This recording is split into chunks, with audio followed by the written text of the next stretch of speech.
Good morning. Welcome to Defenders. I'm glad that you could join us. In our discussion of the doctrine of man, we've been thinking now for many weeks about man as sinner. And we've just finished a discussion of the doctrine of original sin. Today, we want to turn to the topic of the freedom of the will.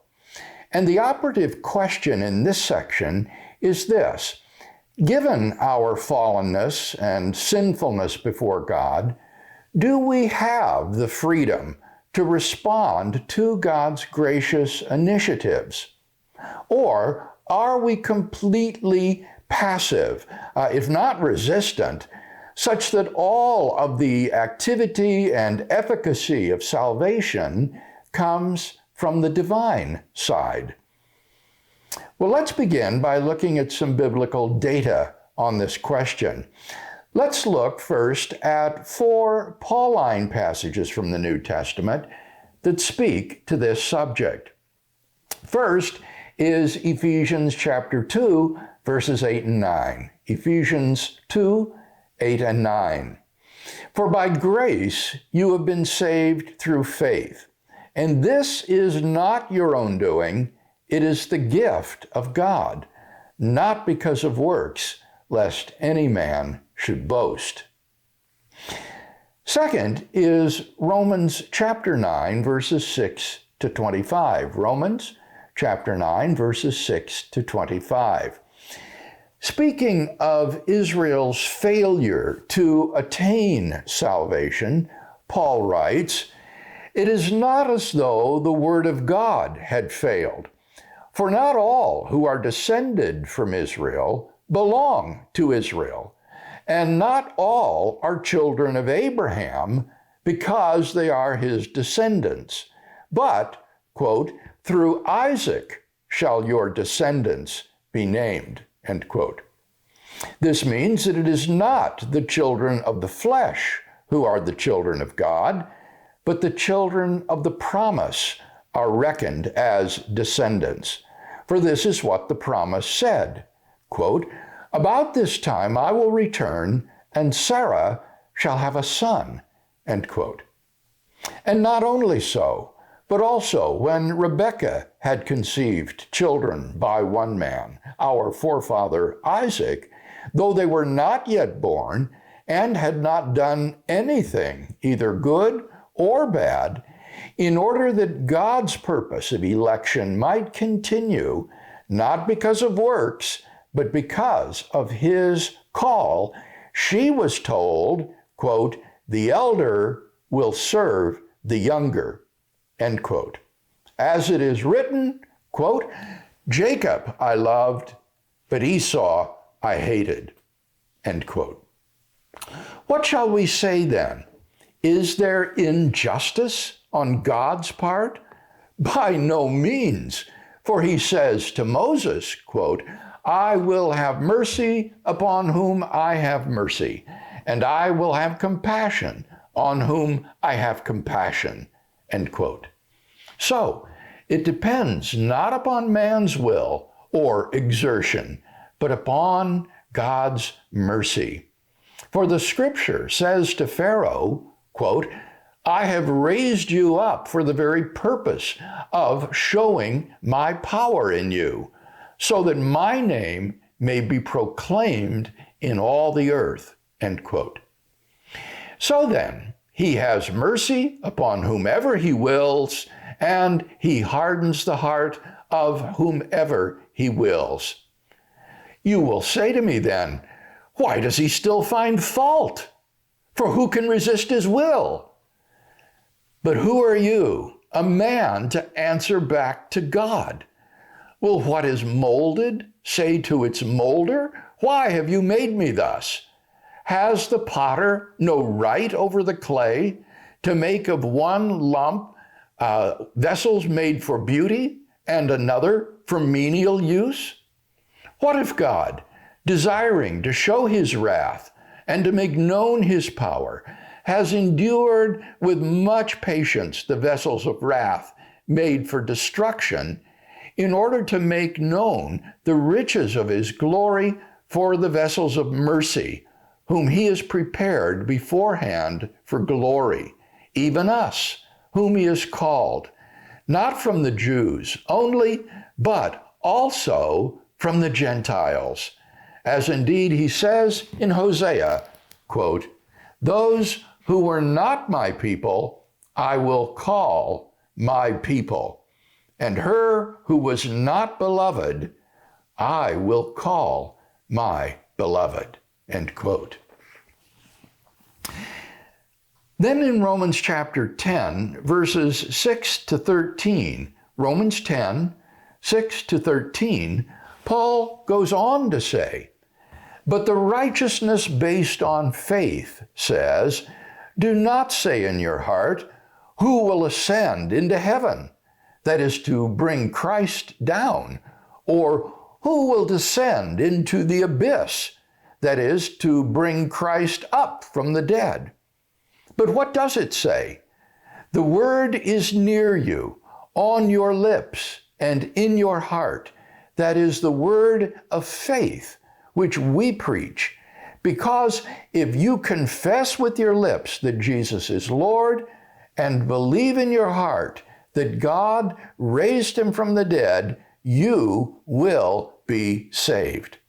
For man believes with his heart and so is justified, and he confesses with his lips and so is saved. The scripture says, quote, no one who believes in him will be put to shame, end quote.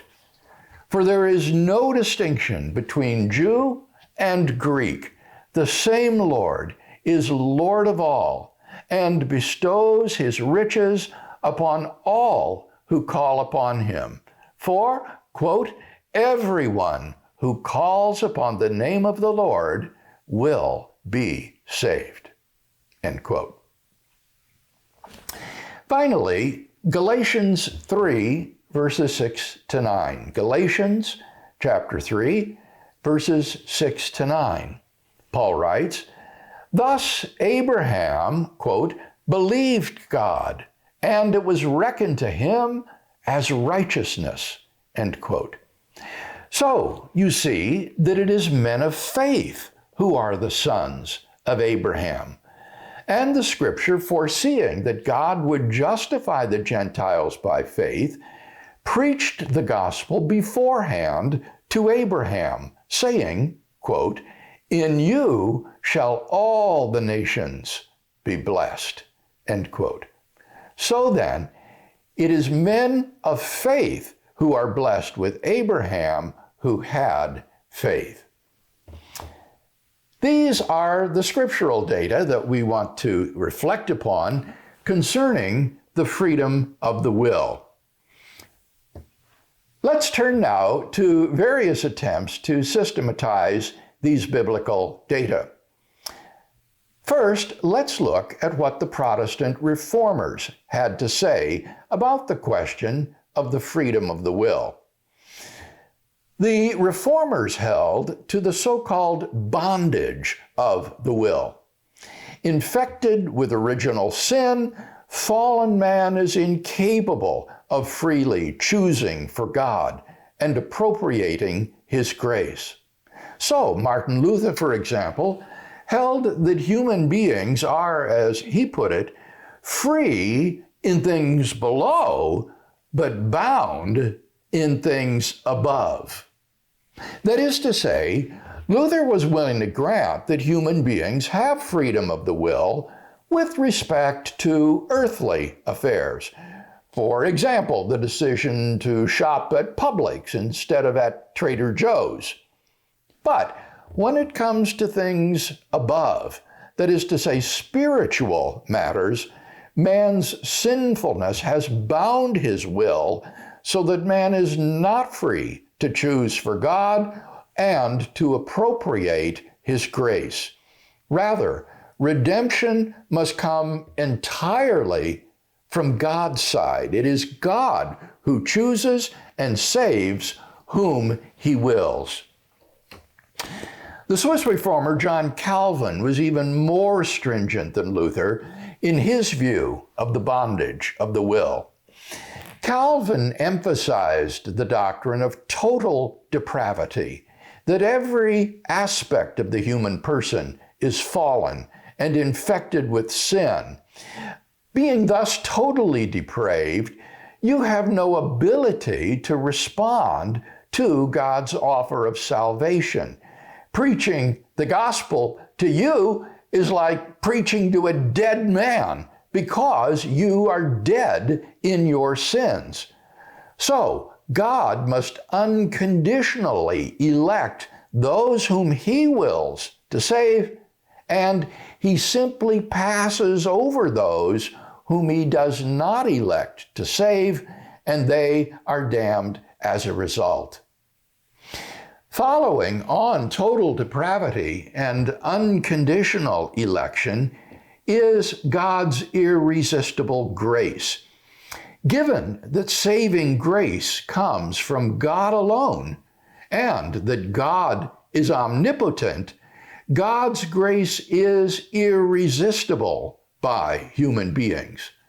Bound in sin, you do not have the freedom to respond to God's grace, but neither do you have the freedom to resist God's grace, because God has unconditionally elected to save you.